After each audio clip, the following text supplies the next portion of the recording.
Librae on the general guidance and purification of the soul. Learn first, O aspirant of our ancient order, that true equilibration is the basis of soul power.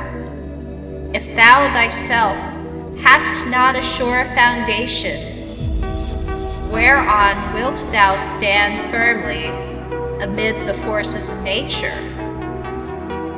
Know then, that as man is born into this world, amidst the darkness of matter, and to the strife of contending forces, so must his first endeavour be to seek that light through which is their reconciliation. Then thou who hast trials and troubles of this life, rejoice because of them, for in them is strength, and by their means is a pathway opened unto that light divine.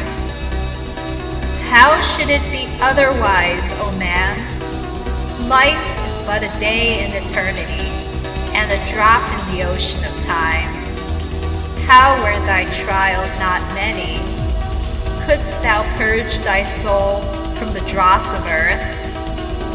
Is it but now that the higher life is beset with dangers and difficulties? Hath it not ever been thus with the Hierophants and Sages of the past? They have been persecuted and reviled. They have been tormented of men. Yet through this hath been their path unto that light. Rejoice therefore, O initiate, for the greater thy trial, the brighter thy triumph. When people shall revile thee and speak against thee falsely, has not the Master said, Blessed art thou? Yet, O aspirant, let thy victories bring thee not vanity, for with increase of knowledge should come increase of wisdom. He who knoweth little thinketh they knoweth much, but they who knoweth much learn their own ignorance. Seest thou a person wise in their own conceit?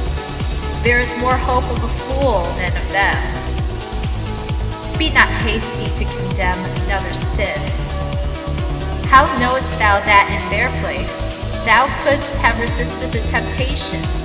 And even were it so, why shouldst thou despise one whom thou thinkest weaker than thyself? Be thou well sure of this, that in slander and self-righteousness there is sin. The Master condemned not the adulterer, but he did not either encourage continuance of the sin. Thou therefore who desirest magical gifts, let thy soul be firm and steadfast, for it is by flattering thy weakness that the evil one will gain power over thee. Humble thyself before thy God, yet fear neither evil human nor evil spirit. Fear is failure, and the forerunner of failure, and courage is the beginning of virtue. Therefore fear not the evil spirits, but be firm and courteous with them. For thou hast not right either to despise or to revile them, and this too may lead thee into sin. Command and banish the evil ones.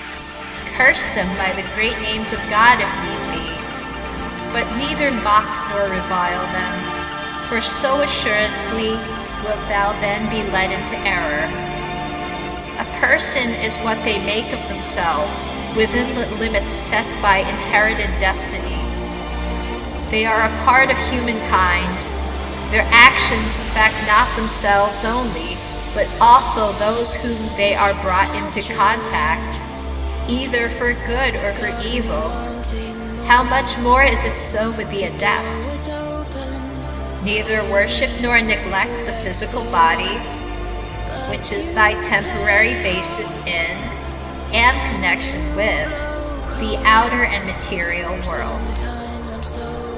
Therefore, let thy mental equilibrium be sufficiently above disturbance by material events, but ever open to sympathy with the human and with other species of creation.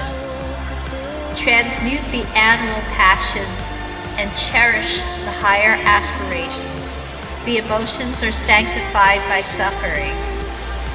Do good unto others for good's sake, not for reward, not for gratitude from them.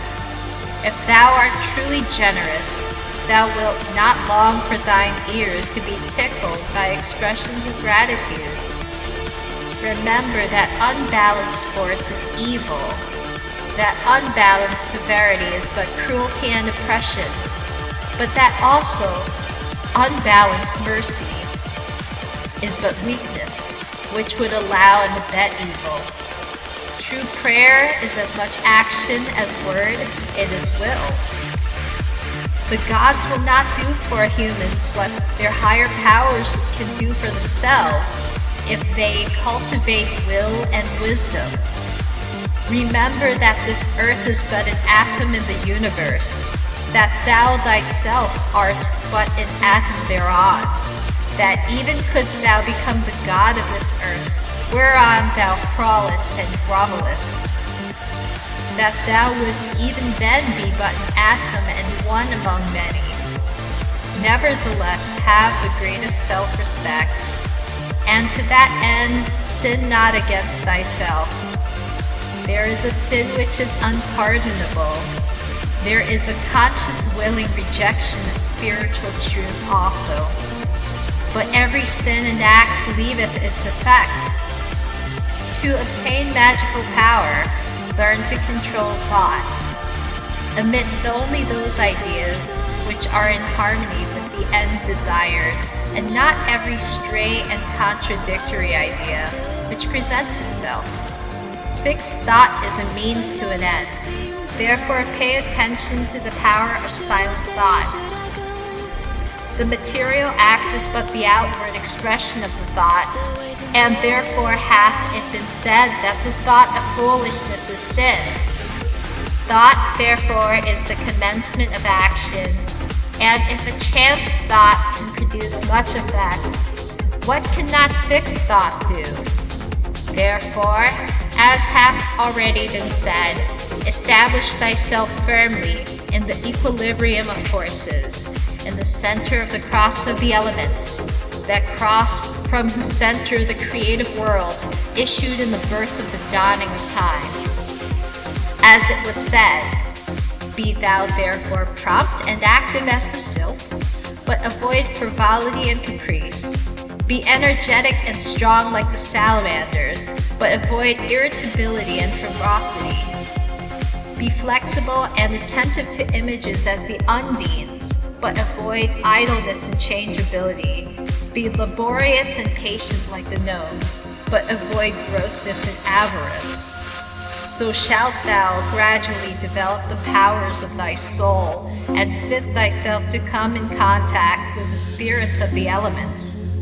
For wert thou to summon the gnomes, but to pander to thine avarice, they wouldst no longer command them, but they would command thee. Would thou abuse the pure creatures of God's creation, to fill thy coffers and satisfy a mere greed, and not a legitimate desire for gold?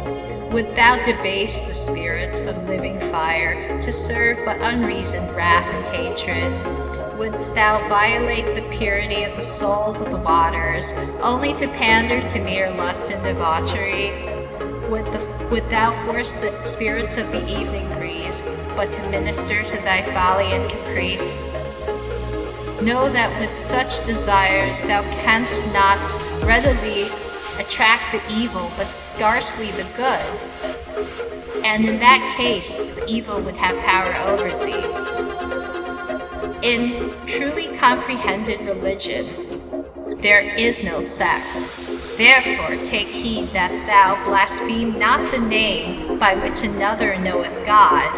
For if thou dost this thing in Jupiter, thou wilt blaspheme the Tetragrammaton, and in Osiris, Yeshua. Ask of God, and ye shall have.